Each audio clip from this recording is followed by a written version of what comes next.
எனக்கு பிரியமான சகோதரிகளே சகோதரர்களே, ஆண்டவர் இயேசு கிறிஸ்துவின் பெயரால் உங்கள் ஒவ்வொருவரையும் அன்போடும் பாசத்தோடு நான் வாழ்த்துகிறேன்.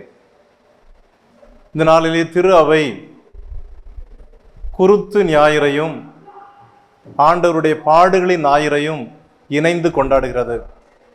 ஆங்கிலத்தில் palm Sunday and passion Sunday என்று சொல்கிறார்கள். தமிழில் முழுமையாக ஆண்டவரின் திருப்பாடுகளின் குருத்து ஞாயிறு என்று நாம் கொண்டாடுகிறோம். ஒரு பக்கம் குருத்து ஞாயிறு இருக்கிறது, இன்னொரு பக்கம் பாடுகளின் ஞாயிறு இருக்கிறது. ஒரு பக்கம் வரவேற்பு இருக்கிறது, இன்னொரு பக்கம் துக்கம் அனுசரிப்பு இருக்கிறது.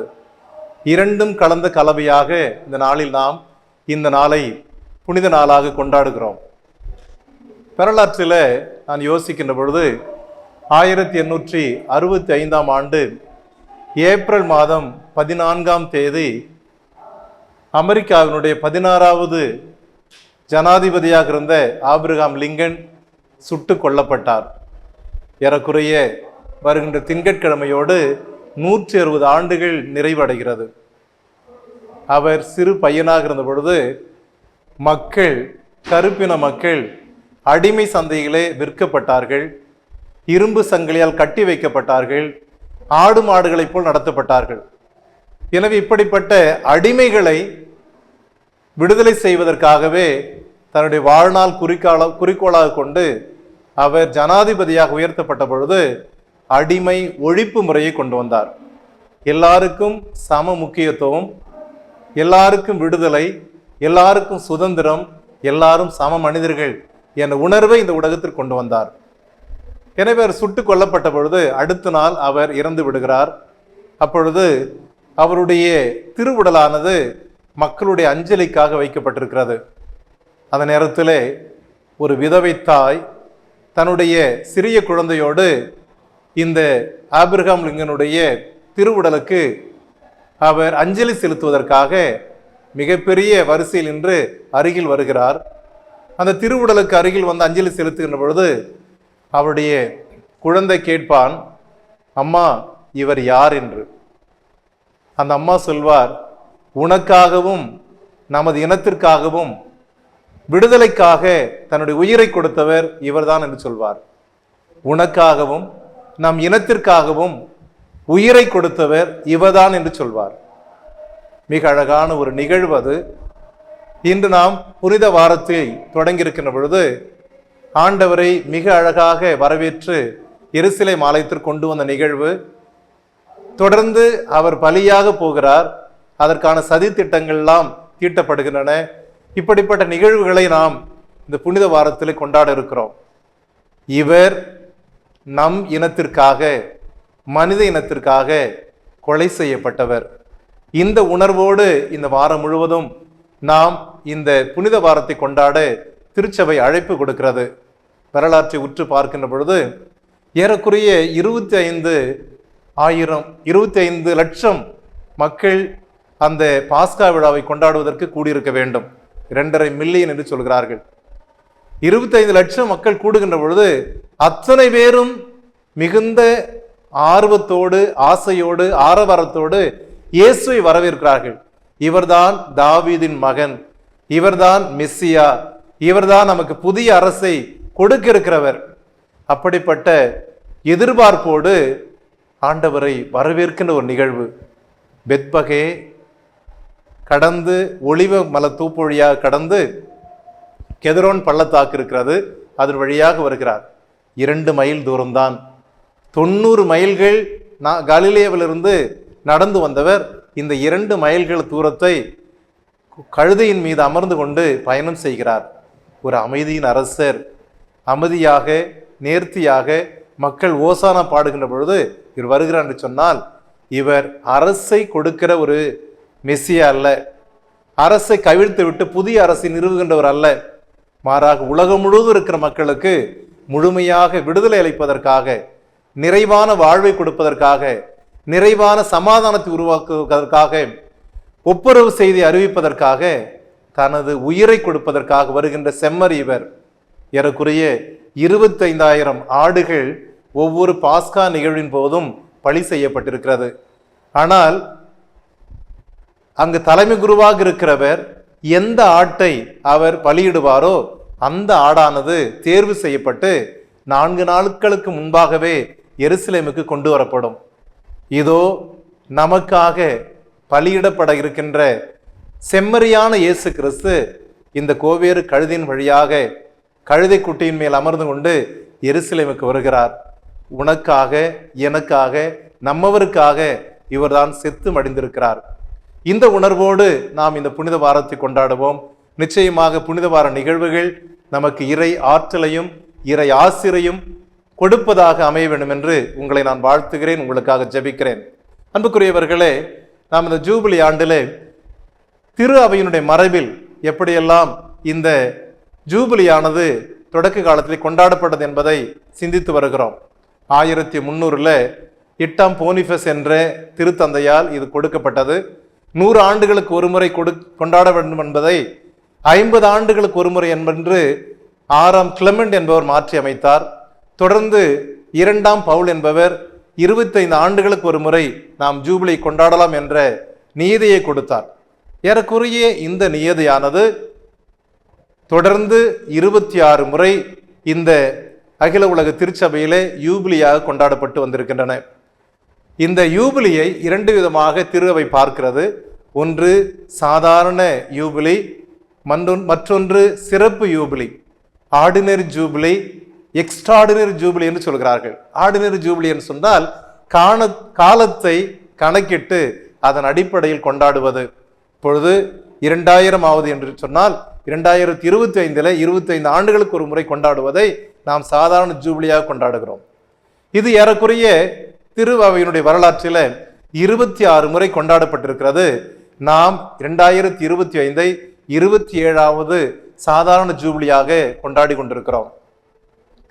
எக்ஸ்ட்ராடினரி ஜூபிலி அல்லது சிறப்பு ஜூபிலி என்பது 65 முறை கொண்டாடப்பட்டிருக்கிறது. சிறப்பு தேவைகளுக்காக, சிறப்பு கொள்கைகளுக்காக, சிறப்பான நிகழ்வை நாம் நினைவு கூறுவதற்காக அல்லது பொது சங்கங்களை நடத்துவதற்காக, துருக்கியருடைய படையெடுப்பை முறியடித்ததன் காரணமாக, இப்படி பல்வேறு காரணங்களை வைத்துக்கொண்டு திருத்தந்தையர்கள் சிறப்பு ஜூபிலியை அறிவித்திருக்கிறார்கள். நாம் வாழ்கின்ற காலத்தை எடுத்துக்கொண்டால் ஏறக்குறைய 2015-16 நமது இன்றைய திருத்தந்தை பிரான்சிஸ் அவர்கள் இரக்கத்தின் ஆண்டை நமக்கு கொடுத்தார். தி இயர் ஆஃப் மர்சி என்று சொல்லி ஒரு சிறப்பு யூபிலியை கொண்டாட அழைப்பு கொடுத்தார். இந்த சிறப்பு யூபிலி ஆண்டில் வழக்கமாக ரோமையில் இருக்கின்ற பேராலயங்களுடைய கதவுகள் மட்டுமே திறக்கப்பட்டன, புனித வாயில் நுழைவாக. ஆனால் இந்த இரக்கத்தின் ஆண்டிலே இரக்கத்தின் வாயில்கள் என்று சொல்லி ஒவ்வொரு மறைமாநில தலைமையகத்திலும், அந்த மறைமாநிலத்தில் இருக்கின்ற திருத்தலங்களிலும், முக்கிய ஆலயங்களிலும், சிறைச்சாலைகளிலும், மருத்துவமனைகளிலும் இந்த கதவுகள் எல்லாம் திறக்கப்பட்டு இரக்கத்தின் நுழைவு வாயில்கள். இந்த நுழைவு வாயில் வழியாக நீங்கள் உள்ளே நுழைகின்ற பொழுது ஆண்டோட இரக்கத்தை பெற்றுக்கொள்வீர்கள் என்று சொன்னார். அதே போல திருத்தந்தை மட்டுமே மன்னிப்பதற்கு உரிய சில பாவங்களை மன்னிப்பதற்கான அதிகாரத்தை உலகம் முழுவதும் இருக்கின்ற பணியாளர்களை தேர்வு செய்து இரக்கத்தின் தூதுவர்கள் என்று சொல்லி அவர்களுக்கு அந்த அதிகாரத்தை கொடுத்து அவர்களும் இப்படிப்பட்ட பாவங்களை மன்னிப்பதற்கான செய்தியை கொடுத்தார். இன்னும் இரக்கத்தின் ஆண்டு இறைவனோடு மனிதர்களோடு ஒப்புரவாவதற்கான ஒரு சிறப்பு ஆண்டை நாம் கொண்டாடி முடித்திருக்கிறோம். அன்புக்குரியவர்களே, இந்த சாதாரண ஜூப்ளி என்பதை 26 முறை கொண்டாடி இருக்கும் என்று சொன்னேன். அதிலே ஒரு சில சிறப்பு நிகழ்வுகளை நான் படிக்கின்ற பொழுது அதிலே 2 லட்சத்துக்கு மேற்பட்டவர்கள் எல்லாம் ரோமை நகரை நோக்கி பயணித்திருக்கிறார்கள். ஏறக்குறைய 1675 கொண்டாடிய ஜூபிலியில 3 லட்சம் பேர் கூடியதாக சொல்கிறார்கள். 1675 ஒரு ஸ்வீடன் நாட்டு அரசி கிறிஸ்டினா என்பவர் இந்த ரோமை பயணத்தில் பங்கெடுத்து என்ன செய்திருக்கிறார், அங்கிருந்த மருத்துவமனையில் இருக்கின்ற நோயாளர்களுடைய பாதங்களை கழுவி தன்னுடைய பாவங்களுக்கு அவர் விமோசனம் தேடி இருக்கிறார். அங்கிருந்த கொலோசியத்தினுடைய திடலானது அங்கு திறந்து வைக்கப்பட்டிருக்கிறது. ஒரு சில நாட்களிலே 1524 திருத்தந்தை இந்த யூபிலியை தொடங்குகிற பொழுது நம்மிடமிருந்து கத்தோலிக்க திரு அவையிடமிருந்து பிரிந்த சகோதரர்கள் அவர்கள் நம்மை விட்டு பிரிந்திருக்கிறார்கள். அப்படிப்பட்ட மறுமலர்ச்சியின் காலத்திலே, மாற்றத்தை தேடிய ஒரு காலத்திலே யூபிலியானது கொண்டாடப்பட்டிருக்கிறது.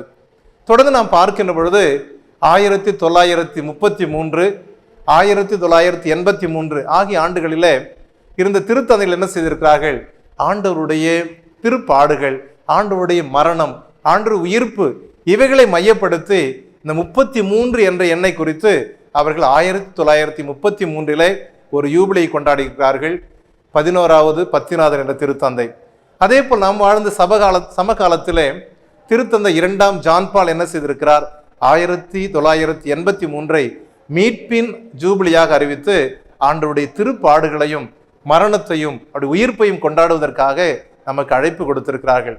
நாம் வாழ்ந்த இந்த காலத்திலே 1950 திருத்தந்தை 12ஆம் பத்திநாதர் அழகான ஜூபிலி அறிவிப்பு செய்கிறார். 2 உலகப் போர்கள் நடந்து முடிந்திருக்கிறது. உலகம் காயப்பட்டு கிடக்கிறது. இங்கு போரினால் பல்வேறு வேதனைகளை மக்கள் சந்தித்து கொண்டிருக்கிறார்கள். இப்படிப்பட்ட நேரத்திலே 1950 12ஆம் பத்திநாதர் யூபிலி அறிவிக்கின்ற பொழுது இது உலக அமைதிக்கான ஒரு யூபிலி என்று அறிவிக்கிறார். உலக அமைதிக்காக நாம் இந்த யூபிலியை கொண்டாடுவோம், ஒப்புரவாவதற்காக நாம் யூபிலியை கொண்டாடுவோம் என்று சொல்லி அந்த ஆண்டிலே நவம்பர் மாதம் 1 தேதி மரியன்னையை விண்ணேற்பு அன்னையாக அவர் அறிவிப்பு செய்கிறார். அன்னை மரியாளுடைய விண்ணேற்பை அவர் விசுவாச சத்தியமாக பிரகடனம் செய்து இந்த உலகம் கொண்டாடுவதற்காக ஒரு மிகப்பெரிய அழைப்பை கொடுத்தார்.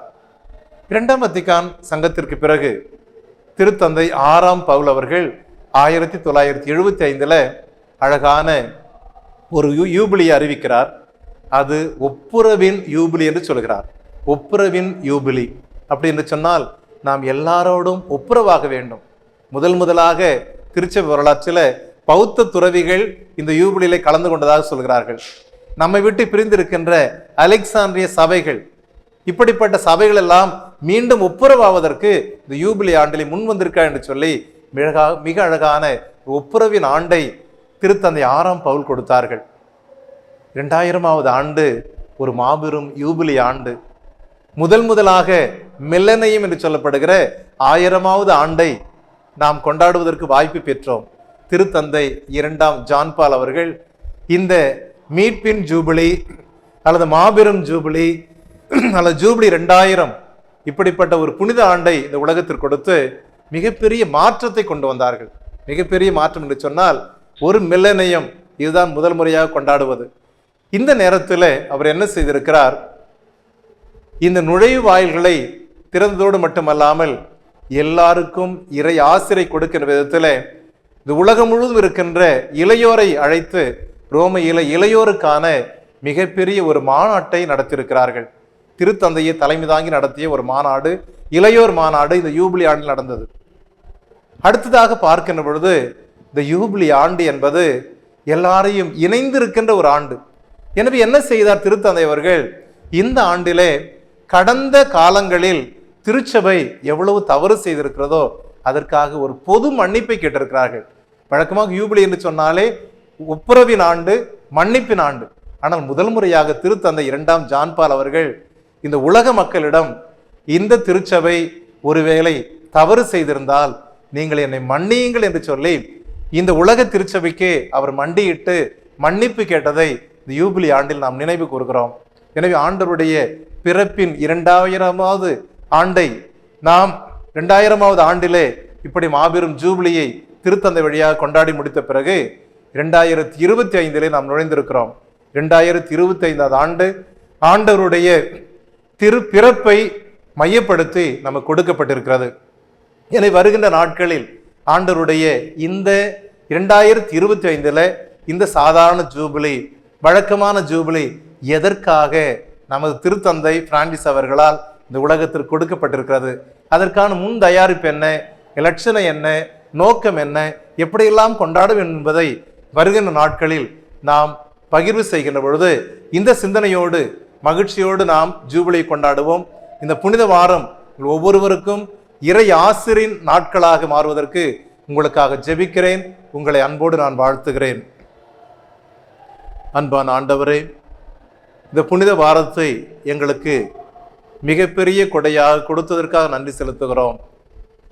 புனித வாரத்தில் நாங்கள் பயணிக்கின்ற பொழுது இயேசு ஆண்டவருடைய திருப்பாடுகளையும் திருமரணத்தையும் அவருடைய உன்னதமான உயிர்ப்பையும் நாங்கள் நினைவு கொண்டு இந்த மறைப்பொருட்களை சிந்திக்கின்ற பொழுது ஏதோ நடந்து முடிந்த நிகழ்ச்சி அல்ல, எங்கள் ஒவ்வொருடைய வாழ்க்கையிலும் நாங்கள் சந்திக்கின்ற பாடுகள், நாங்கள் சந்திக்கின்ற துன்ப துயரங்கள், நாங்கள் சந்திக்கின்ற பல்வேறு சிக்கல்கள் எல்லாவற்றிலிருந்தும் நாங்கள் விடுதலை பெற்று உயிர்ப்பின் மகிழ்ச்சியை பெற்று நிறைவோடு வாழ்வதற்கு எங்களுக்கு உதவி செய்தருளும். உயிர்த்த ஆண்டவர் கொண்டு வந்த நிறை மகிழ்வும் நிறை சமாதானமும் எங்களிலும் எங்களை சார்ந்த குடும்பங்களிலும் உலகம் முழுவதும் கிடைப்பதற்கு நீர்தாமை கிருபை செய்தருளும். இவைகளெல்லாம் ஆண்டவர் கிறிஸ்து வழியாக மன்றாடுகிறோம்.